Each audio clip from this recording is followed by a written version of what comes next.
right, I'm going to get rid of the music and cue it. We got Coach Lucas Stanton just jumped in. I'm going to go over kind of our sponsors tonight. Sponsor is Riverside Resale Shop. Be sure to check them out downtown Fort Madison. You can't miss them.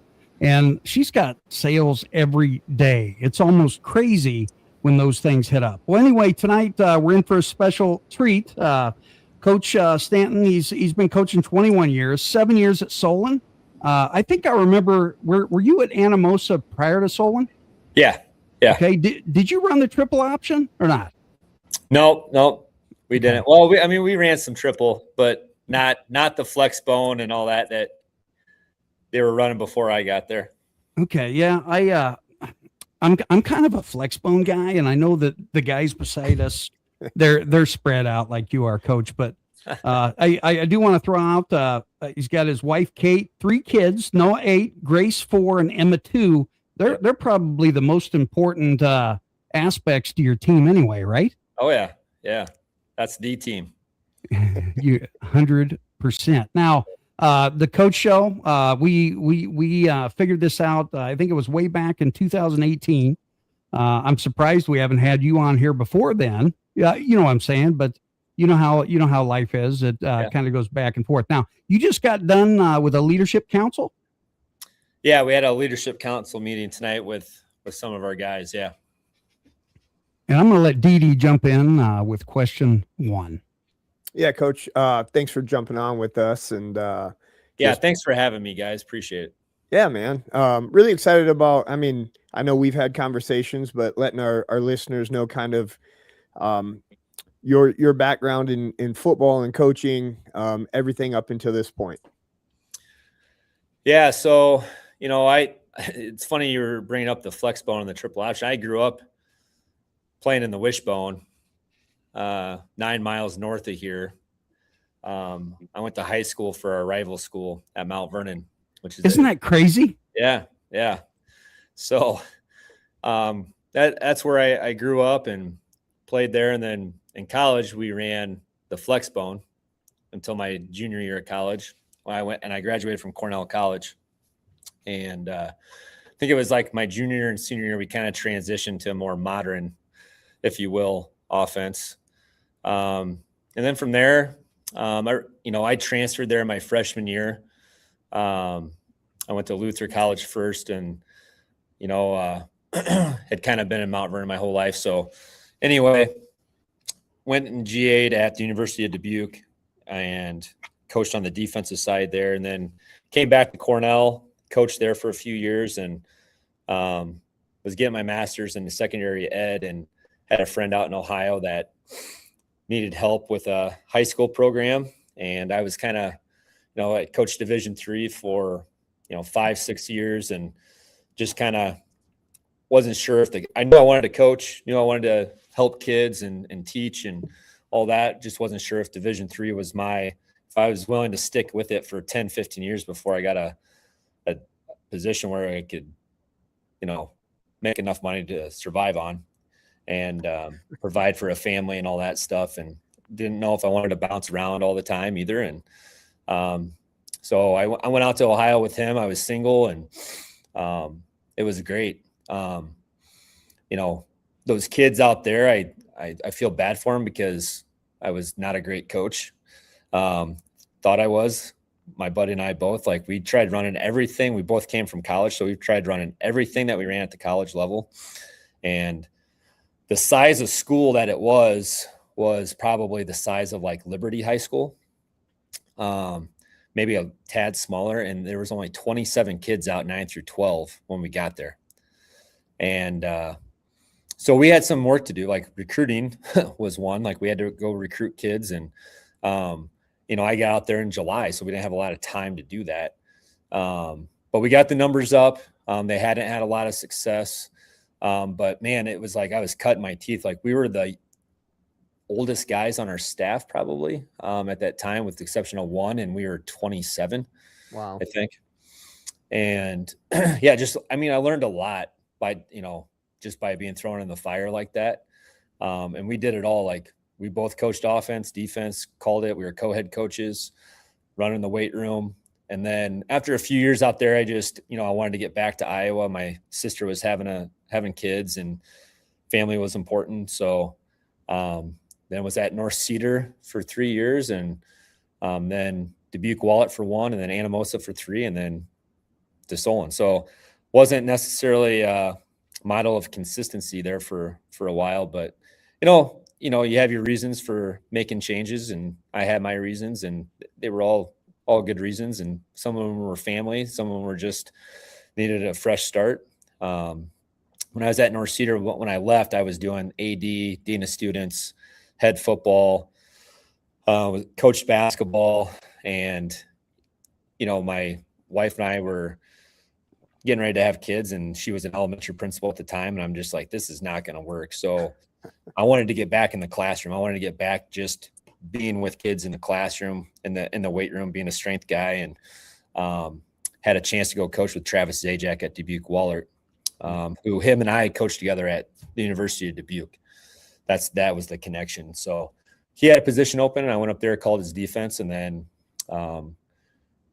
we, we're having our first kid, Noah, and I was like, I'm not making this drive up to Dubuque when she's at home with the kids. So Anamosa, and then Solon came open, and so that's kind of sorry, long-winded there, but that's the rundown of where I've been and my coaching stops, and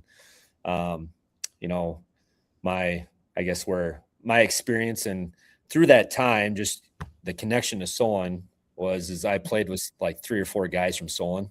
The best man at my wedding was from Solon, and I got to know Coach Miller and Coach Sands when I became friends with them. And when I got into coaching, that was the connection. I quickly became, friends with them. They became my mentors. I bet, especially when I moved back to Iowa, twice a year, I came over and hung out, just asked questions to Coach Miller, anything from team building, culture to X's and O's. And then my first couple of years here, he was still in the building and was a great asset to me and a great mentor to me. So, Coach Miller's a class act, man. Yeah, it doesn't get much better than him. It really doesn't. I'm so grateful for the relationship that I have with him, and how he's treated me. And he's one of the best, no doubt. What's it like? In the state of the NFL, I think that Solon now can brag that they have the highest paid center in the history of the NFL, and then Worf's destroyed who I was. I had a great Central League ball club. I was defensive coordinator, and Worf's, it wasn't just Worf's, but Mount Vernon took us down in that one. But man, what do you have in the freaking water up there, Coach? That must be the nitrates, man.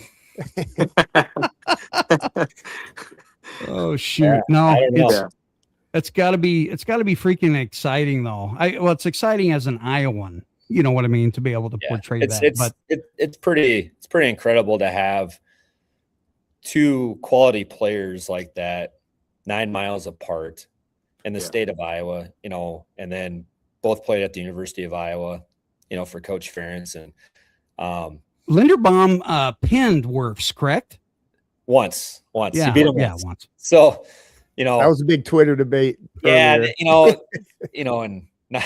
I'll probably get blasted from either side on that. That's all right. Tristan, I think Tristan beat him, 5 times, and then Tyler got him once, and it was a good one. It was, but both of them are outstanding people too. I mean, that's what's pretty incredible too, is like they both are, if not forgot where they came from. I think I forgot, like I coached 1 year at Mount Vernon, and I got to coach Tristan, and when he was a sophomore, and you could just see it then, like he had it. But like my wife being at the elementary there, like, he would come back all the time and read to the elementary kids, and just a great person. And same with Tyler, just, he's came back and talked to our kids, and talked to the golf team. His uncle, I think, yeah, it'd be his uncle is the golf coach here. I've sat and had lunch with him, and I mean, just super grounded, super humble. You wouldn't know, besides the fact that he's a large human being, that he's an Huge. NFL player that's making all this money, and just they represent everything that's good about our game, our state, and the state of football in Iowa. They really do. Awesome. Yeah. Now I'm gonna jump in here because I do want to talk a little bit about culture, and I've seen what you've commanded, not just created, but you've commanded it. How do you define culture in action, not just the words? Yeah, I mean that's the thing, right? Is culture is not what you put on a shirt. It's not what you put on. It's not an acronym. It's not, right. It's how you do things. That's what culture is. It's how you behave, right? It's the standards that you create, and then us as coaches, like our job is to cultivate that within our players, and then the players need to take ownership over that culture, and they drive it. That's the biggest thing. And I think the other thing, which I don't know if this is answering your question or not, but was just talking about this the other day with somebody, and just because you win doesn't mean you have a great culture. Yeah. And just because you have a great culture doesn't mean it's the absence of challenges or problems, right? Culture is alignment. So like when you have a good culture, you are just set up better to take on those challenges, right? So every place I've been at all sorts of different places, and yeah, you're going to have different challenges in terms of like socioeconomic and things like that at different schools. And I've had that, but realistically, like we're all coaching teenage boys, right? The challenges are all the same in terms of team and things like that. And I've been on some teams where our culture was really good, but we didn't go 11-1. I think we went, 2-7 one year, and we had a really good culture. And we took on those challenges really, really well, but it didn't actually equal wins on the scoreboard yet, So, I don't think it always equates to winning. I do think the scoreboard takes care of itself eventually. But by the way that your players handle issues and problems, and the way your team handles challenges, if you have a good culture or not just, like Indiana, you can't tell them, like, it doesn't mean it's sunshine and rainbows all the time just because you have a great culture. I don't think it's sunshine and anything in freaking Indiana, man. Yeah. He's like this. So they have their challenges. We have our challenges. Like last year, we had plenty of challenges, but our kids were set up to take those on, and they handled the challenges pretty well. Like, that's the difference. And the team, I will say, most of the time, teams that are consistently, making runs, like they probably have, they handle those challenges better than most. Now there's outliers all the time, right? You're going to have a team that they just have the talent, and they're going to overcome that because of the talent. There's outliers, right?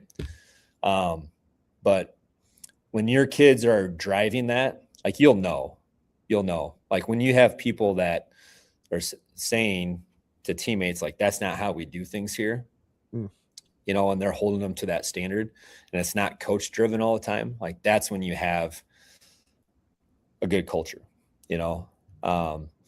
So, and how do you cultivate that? Well, you have to give them ownership over what your set values are. And I've made that mistake for a lot of years where I think I told our team, this is what we're going to stand for. This is what we're going to be.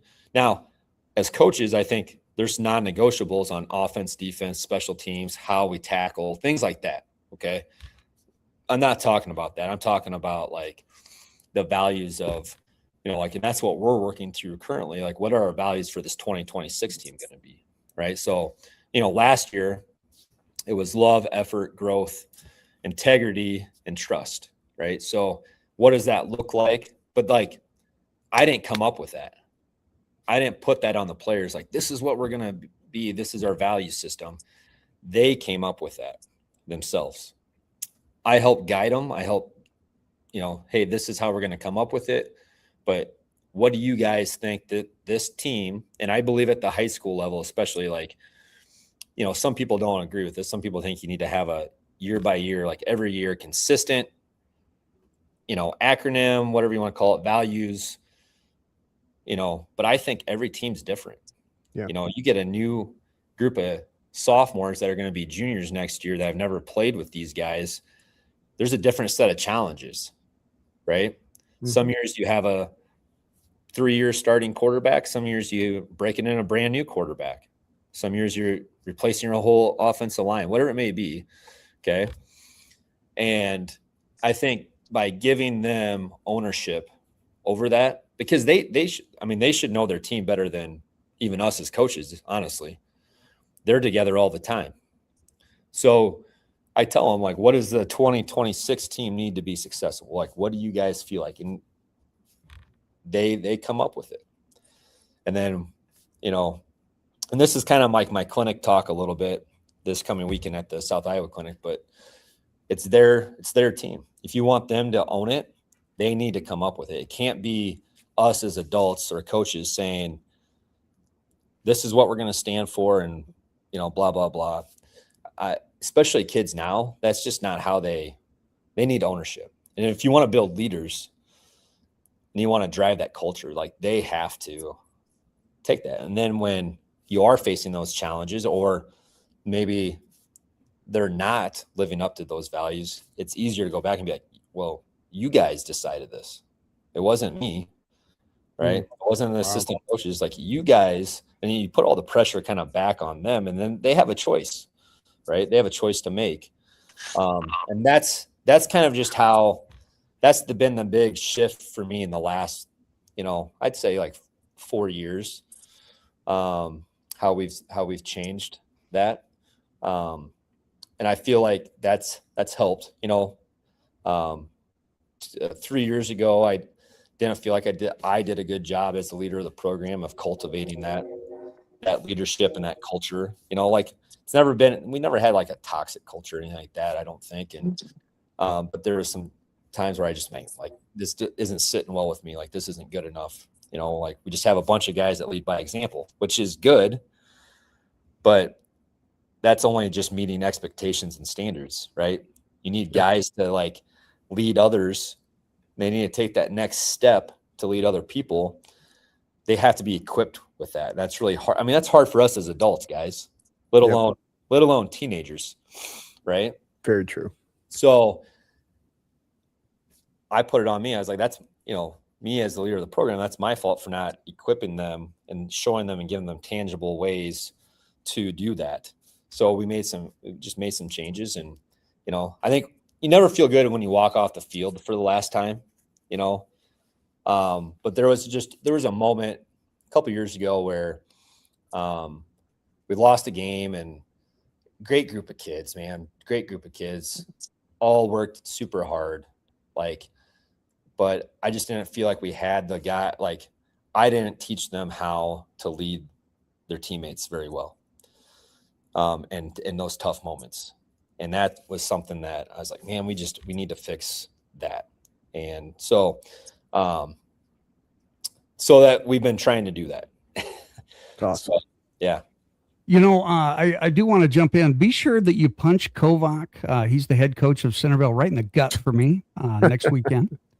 And then also, not this year, but next year, it looks like that we're going to be the premier podcast at that event, DD. So I'm pretty excited about that. Yeah, I'm excited. I've got Coach Stanton's presentation highlighted on my sheet, so I'll be there too, and really excited to hear more about this. So it's awesome. Good. Helling, you got anything? And you said that's this weekend? Yes, sir. It's coming weekend? Man, I wish I could make that. I have 5 kids, so I have to celebrate a birthday party this weekend. Yeah. One of these days, it's going to be a whole Helling lineup, Coach. Yeah. Gonna get rid of the Suburban and drive a bus. Yeah. Oh my God.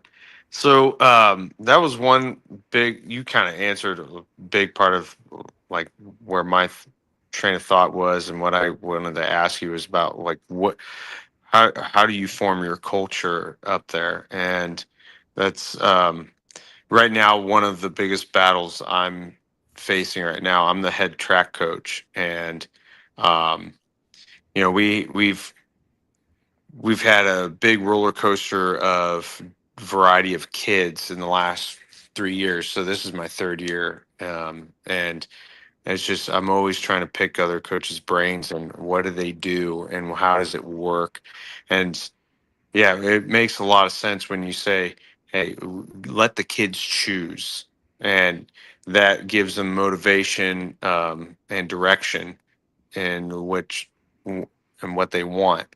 Um, because right, I guess that's one of the bigger, the newer things that I could start doing for our track program is letting the kids choose and what their value system may be. Um, yeah, I can tell we're lacking in ownership and we're lacking in leadership in a lot of areas right now. Yeah, I mean, kids don't, for the most part, don't know how to lead. No Hmm. matter where you're at, they have to be taught. It's a skill, right? Like, it's a skill that can be developed, and that's one of the biggest myths about leadership is that you're like born a leader, and like it's true. Like certain people, like just I always relate this to the weight room, speed. Like we all know guys that are just born naturally that can jump, run really well, just naturally they can get in the weight room. We know that, right? But like they can still develop those skills even more.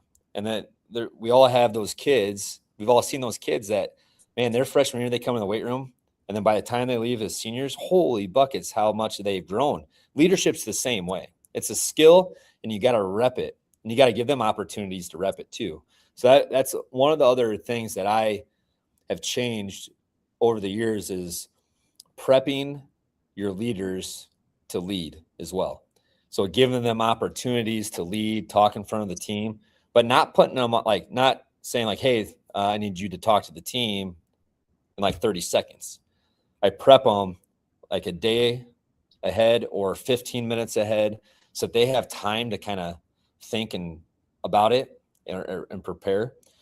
And if it doesn't go well, then we talk about how it can go better next time. But like if they never have those opportunities to do that, they're not going to develop that skill. So giving them those opportunities, and the fact is kids these days, that makes me sound really old saying that. These dang kids. Yeah. They like, I don't know how old you get. I'm 42. And when I'm 53. When I was growing up, right. And we played backyard football, wiffle ball, you name it. We were playing, and there wasn't adults making the rules for us. Like you figured it out. We were ripping those damn shirts off, man. Those are leadership Right? opportunities, right? Right. I mean, if you really think about it, like those are leadership opportunities. Like people, like we figured it out.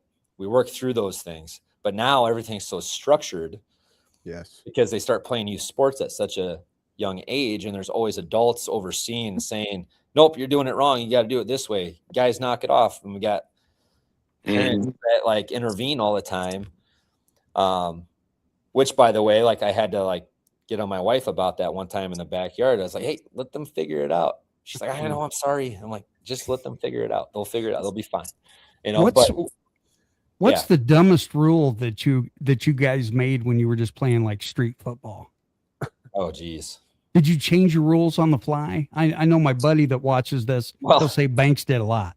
Well, depending on what you consider like dumb rule. I mean, we played tackle on concrete. We played tackle in the gym. Yeah. So maybe that was dumb for doing that. I don't know. But like I was at a reunion when my buddies and I were talking about like how they had to ban tackle football because like we were tackling in the gymnasium. Like some kid broke his leg. So maybe I don't know. Maybe that was, I don't know. I don't remember a lot of the rules that we made or didn't make, but I just know that we were playing tackle no matter what. Yeah. I miss those days, where and almost every field was taken, right? Yeah. Yeah, absolutely. So one of the most important questions before Coach Doherty digs in there, what's your favorite place to eat around Solon? Well, in Solon, I'd probably say Big Grove. I love the burger there. I love Buff's burger as well. Other than that, we don't get a lot of time with 3 kids to go out. That's true. Eat, Could you imagine 5? Well, everyone tells me if you have 3, you might as well have 4 or 5. So Go for it. we're not doing that. But He says, "Go for it." We had 3. It seemed like 20. Yeah. All right. Yeah. Dee Dee. Hey, Coach, I want to jump back into the culture and leadership and what we've been talking about here at Fort Madison with our kids is that 15-70-15, right? Like, I'm sure the guys that you met with tonight are that top 15. You got that middle ground of 70 guys, and then you're always going to have, no matter what the culture is. I mean, we have it in education, like at our PDs and stuff, right? You're going to have that 15% that's anchors. How do you go about battling those anchors and not letting them bring that 70% down, but trying to bring that 70% up? Does that make sense? Yeah. Yeah. Well, it goes back to, you build as many strong leaders as you can that are going to lead others, that are going to hold others accountable. Right.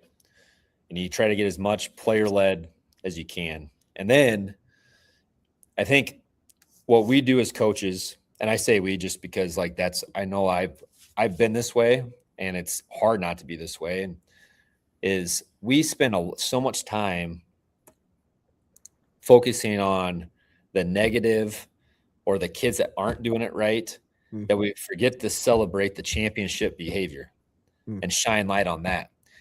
And what I've found, and it's not perfect, it's not going to necessarily fix the anchors, right? Is that when you shine light on the people that are doing things that you want them to do, or like that are living out the values, right? You're shining light on those that, are doing things the right way, giving great effort. They're taking care of the controllable factors, essentially. Mm-hmm. You shine light on that. That's what's going to bring that up, in my opinion. Now, when I talk to people about this sometimes, and we've had this talk as a staff before, is sometimes it comes across as like you're ignoring the issues or the problems. No, we'll still address the issues or the problems, or it's not like ignoring the person in your job that consistently shows up late or doesn't show up at all, or is bringing your coworkers down and things like that. It's not ignoring that. It's just shining, because people will follow the good stuff, right? So you kind of have to hunt the good stuff sometimes and not focus so much on that. And that's hard for us to do, because we want everyone to do exactly things the way, when I was in high school, if Coach Bellamy, my high school head coach, said, do it now and do it this way, you did it. You didn't ask questions, you just did it, right? Mm-hmm. But not everybody's like that. And so I think, but when we focus on that and sometimes address it with the whole team, you make it sometimes a bigger issue than it needs to be. But that's what I found. It's not a fix. It's not going to fix it permanently or totally. But that's just one way I've found that helps, is when you shine light on the championship behavior. And then honestly, what we've done is we've had our kids call out people that are doing things the right way. And we give, time on our Sunday night film time when we do our awards for our leadership council guys or a coach possibly to shine light on, especially that kid that is not getting a ton of playing time. Maybe he's a scout team guy, but man, he is there every day. He's strapping it up, comes early, stays late. He puts in the work. He gives everything he got on scout team. He plays special teams. And then when a teammate, especially if it's the all-state quarterback, recognizes him and says, "Hey, I see you," man, that's pretty powerful, right? Yes. And I think that's a lot more powerful than, back, especially when I was 27, getting really pissed off at, Bobby for, showing up with his cleats unlaced. I was 52, coach, and I did that. Just, it just, I don't know. I think I want to do this until, my health doesn't allow me to do it. And I think to have joy in it and to keep enjoying it, that's partly why I think we have to be that way. Otherwise you're going to be miserable, going to be miserable. But I know I'm giving you guys some long-winded answers here tonight. I like it. Great stuff.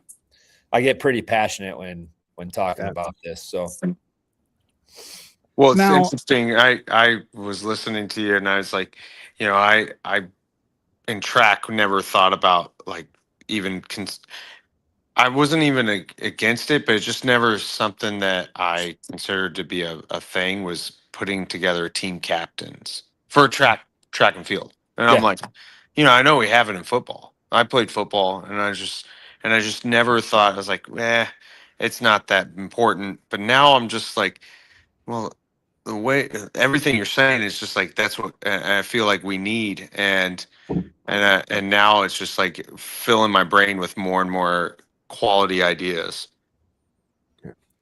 Now, when you're looking at beyond football, we're looking at all the other coaches that, a football coach and someone that's in, the weights and all that sort of stuff that has to deal with, right?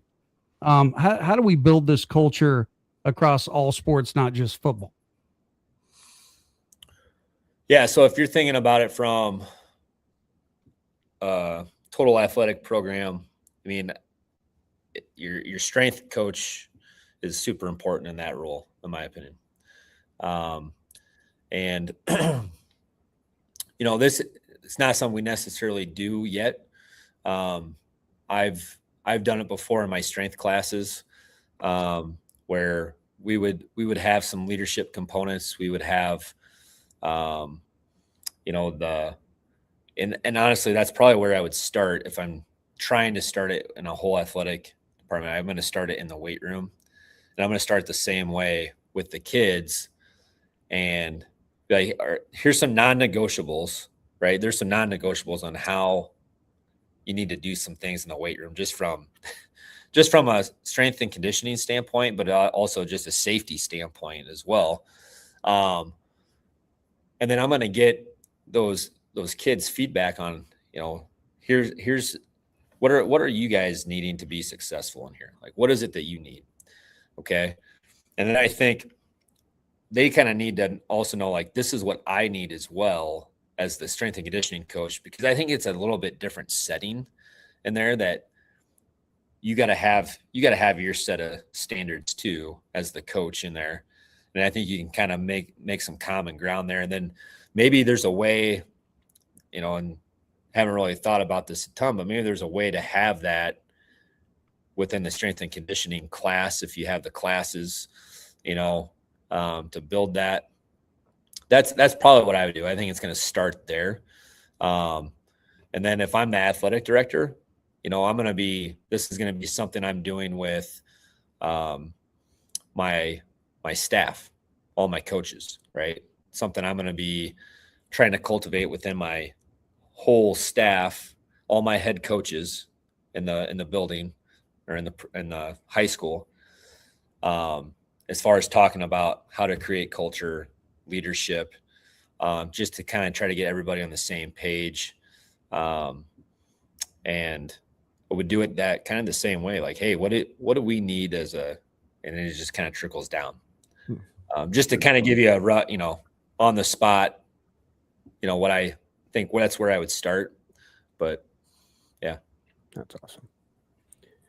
So speaking of the weight room and obviously you and Coach Walter, I've been able to listen to him speak a couple different times. And what makes your guys' weight room different? I mean, like I said, I've had the pleasure of seeing him speak live, and he's always willing to share things out. So I've got a little bit of knowledge on that. But for the listeners, what makes Solon's weight room different? And how do you get that strength training to an on-field performance? Because, the old school of just lift heavy ass weight all the time, squatting 500 doesn't always make you a good athlete, right? Yeah, you're strong, but can it translate? So what is your guys's, I'm not asking for the secret, but what makes you guys different? I want the recipe, Coach. Yeah, me too. But well, and I think, to answer that question, it goes back to, I think it was about 2001, all right, when Coach Miller first started here. And then Dave Williams, who is still here as a strength coach and our athletic trainer. That's when they first kind of started like having a unified strength and conditioning program. And we're probably one of the first in the state of Iowa to kind of have something real structured. And they had a summer program that's still around. We call it Winning Edge.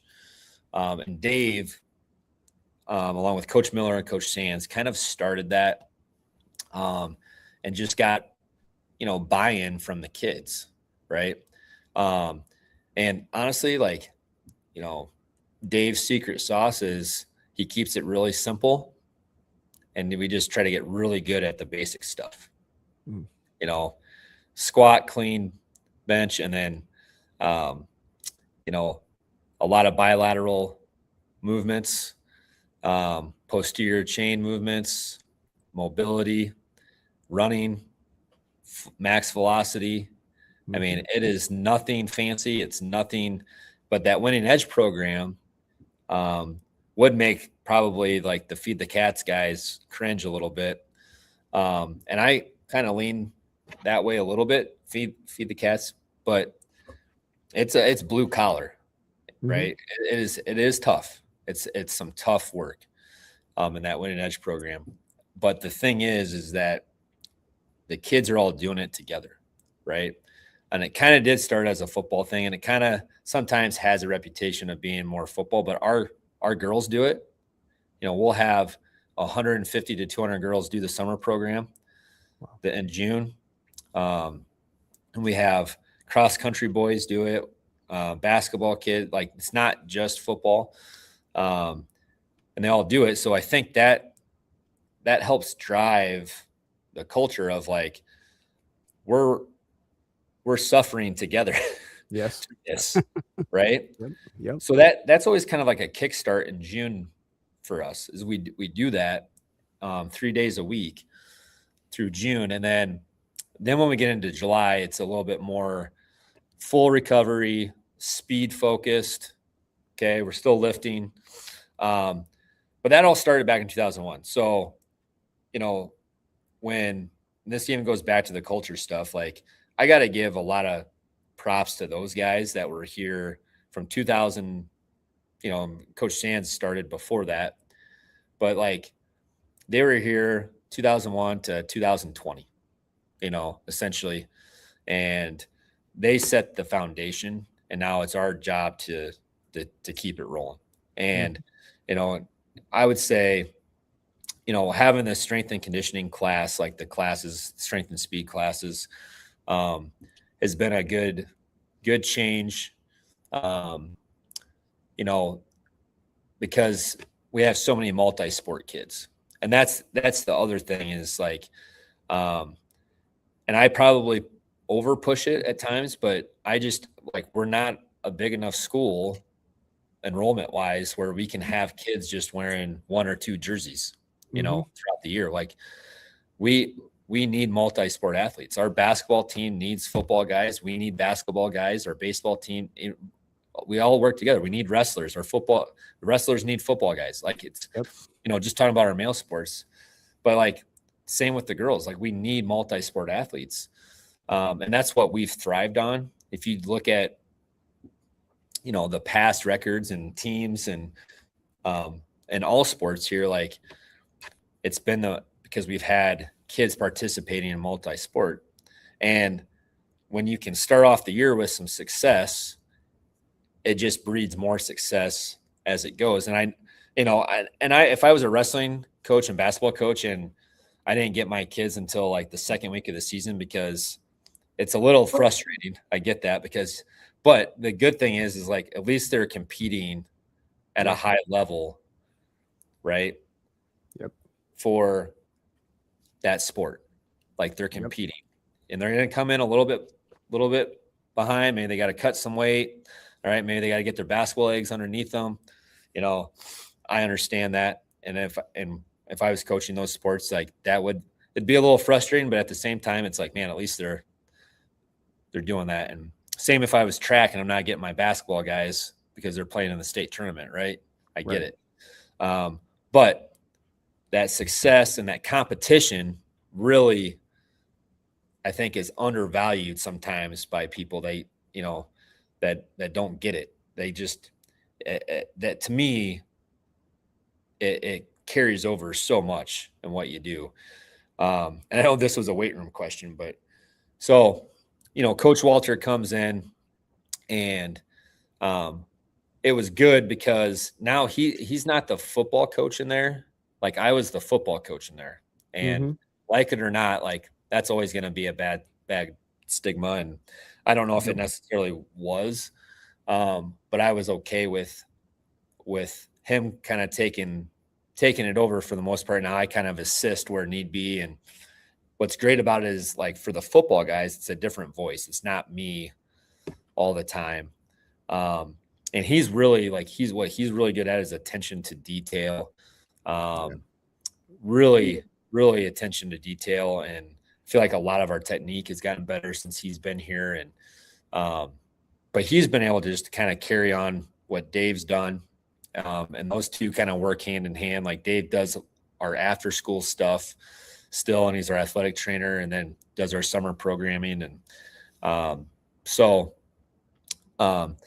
there's no secret sauce. I mean, it's just like, but I think it's about relationships, right?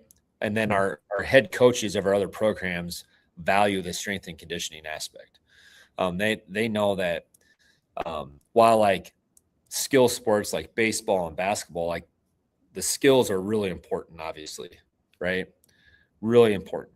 But if you can do all those things when you're a lot stronger and a lot faster, it's going to make you better at that skill too. And I think they see that show up too. So it's just kind of an expectation. And again, that was kind of created, before I got here by Coach Miller, Coach Sands, and then like Coach Emmy Williams, who's our cross country coach, an assistant girls track coach. Like she's done a phenomenal job. Coach Aaron Hainfeld, our wrestling coach, like Coach Galpin, our men's basketball coach, and Coach Jay, like they just all do a really good job of pushing the weight room. Coach McSweeney, our head baseball coach, he's been here, since like 1998, I think, as the head baseball coach. And he was the athletic director at one time. Wow. And so he really gets it too. And like, and he's been tremendous in working with like football, baseball guys during the summer, like when we're doing that program, right? Just a lot of communication with, guys who are pitching and things like that, but not saying, nope, they're just not going to do it. Like, it's not that. He understands the value in them doing it, especially when they're freshmen and sophomores and they're developing. Yeah. So when you get all those people, collectively bought in, it just, yeah, it makes things go really well. And like when I was at Anamosa, same thing. Like we had a baseball coach, we had coaches that were bought into it, and we and Dave Jenkins is there now and has done a great job. Dave's awesome. When you get that, like, that's just, that's when you get kids bought in as well, because the coaches are bought in, and then building relationships with those kids, like anything, like for us as coaches, coaching football, doesn't matter, wrestling, track, right? I think when those kids truly know you care about the person behind the jersey, right? And there's a relationship, authentic relationship built, and they know that you care about them, they'll run through a wall for you, right? They'll do that.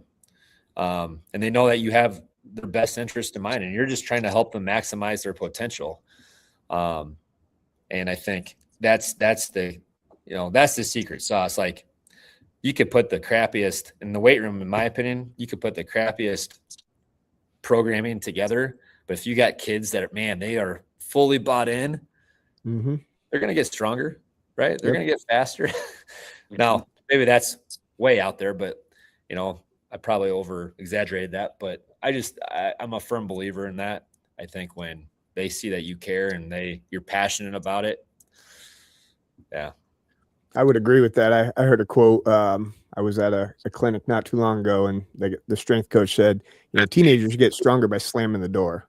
It's like they're going through that awesome time of their life that anytime they move something, they're going to get stronger. So I agree with you. And we talk about it all the time. It doesn't matter how good the program is if you don't have people doing it. Yeah. So you could have the world's best program, but if nobody does it, what is it the world's best?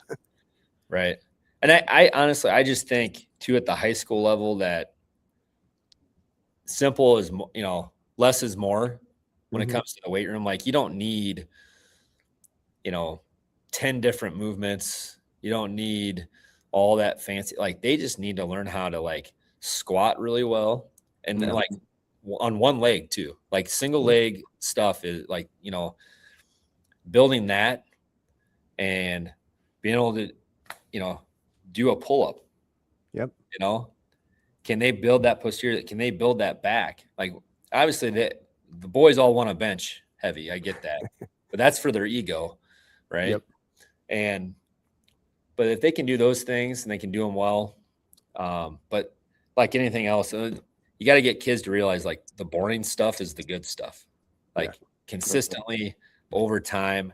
And that's where I think, like, you have to show them growth. Like, you have to be able to show them the value and, like, how is this helping me become a better athlete? How is this going to help me become, again, that's where things have probably changed with kids since we were in high school. Probably is, I didn't really need to know the why. I just kind of trusted, like, I got in there and I was going to squat and bench and clean. I was going to get stronger and faster. And I just, but now it's all, it's just how it is. But they still want standards, and they still want expectations, and they still want to be held accountable at the end of the day. Right. So, high love, high standards. So that was in Brian Kite's newsletter the other day. And I'm like, man, I'm stealing that. So yeah. I love his newsletters. They're awesome. Yeah. Now, when you're talking about competition, I want to know what your practices look like as far as, do you have competitive edge in practice, or do you do that kind of in that outlook? Yeah. So we try to build in competition and practice for sure. A couple of my assistants would probably say we need more, but I also have to look at us being smart too, and staying healthy. And I just think that the healthiest teams at the end of the year are going to make the deepest runs most of the time. Yeah. So, there's a healthy dose of competition. We do a lot of the special teams compete drills that Iowa does. If you're familiar with, like, their special team stuff, like, we just stole what they do and, apply it to the high school level. And we do one of those every day, special teams compete drill. And then especially early preseason, we do some competitions as far as, like, kind of going live a little bit. I think some people call it the millennial Oklahoma drill on the perimeter, you know, where it's full, it's go. Yep. And we're just throwing a bubble, a screen, a jet sweep, you know, toss, whatever it is, to the perimeter. And it's competition time. And we're keeping score and things like that. We also build in like a competition throughout the week in terms of who's getting the most turnovers. So we track it. So anytime the ball touches the ground, like incomplete pass, we're scooping it up. Yep. And we're going to count that as one, right? But if you strip the ball, we count that as one, right? And that can be in skelly, inside run, and team. So, and our managers are supposed to be tracking it, but when we do skelly and inside run at the same time. So sometimes, you know, you'll hear Coach Hattie yell at our managers, like, one for, you know, Jardine or whoever, and he'll yell at them to mark it down, and then, you know, we'll keep track and then give that person a helmet sticker at our Sunday meeting. We do some kind of like good on good, I guess, competition where we'll put them in some like live game situations, you know, going up and down the field, give them a situation. Hey, you're down. This team's down 3 with minute 47 on the clock. You have 1 timeout. The defense has 2. And we'll do competitions like that. We'll do red zone competitions. And the winning team, I think last year, the winning team, I think, got to eat first at our team meal. I think that was one of the things they got. The biggest reward you can give. Yeah. There were some rewards like that. You know, I think we got like Jersey Mike's, like certificates, like I don't know. And so the winning team got those for Jersey Mike's. You know, it was almost all like about food, I think. Food drives them, man. Yeah. It's huge. Or the helmet sticker, that was usually good. But yeah, just any way we can incorporate competition, like we try to do that. And I think, yeah, 2 of our coaches are always like, we need more of that. We need more of that. We need more of that. I'm like, yeah, but we also got to get some stuff done though. Because they're going extra hard when food's on the line. So yeah, got to be healthy. You know, there's a competition circuit that I was looking at in the off season. I saw, Dan Lanning from Oregon, they do it. And I was like looking at that. I'm like, that would be really good to do. I'm trying to figure out how to do it at our level, and apply it. But it's an offensive, defensive, you know, circuit. Obviously, they platoon their players, like they have defense players and offensive players, so like it's easier for them to do that. So we were talking about how could we do that at our level, but like it's some one-on-ones, and you have D-line, O-line one-on-ones, but it's all going on at the same time with them. Like, so you get a back on a backer and things like that. And, but it's a circuit. So been kind of looking into that on how to do that. But yeah. I tell you what, it's amazing how fast this particular show goes, Coach Stanton. We're gonna have you on again. You know, if you'll come on anytime. Yeah. I appreciate it. Yeah, absolutely. Now, give some shout outs out there that you want to say. Hey, some shout outs, huh? Yeah, give some shout outs.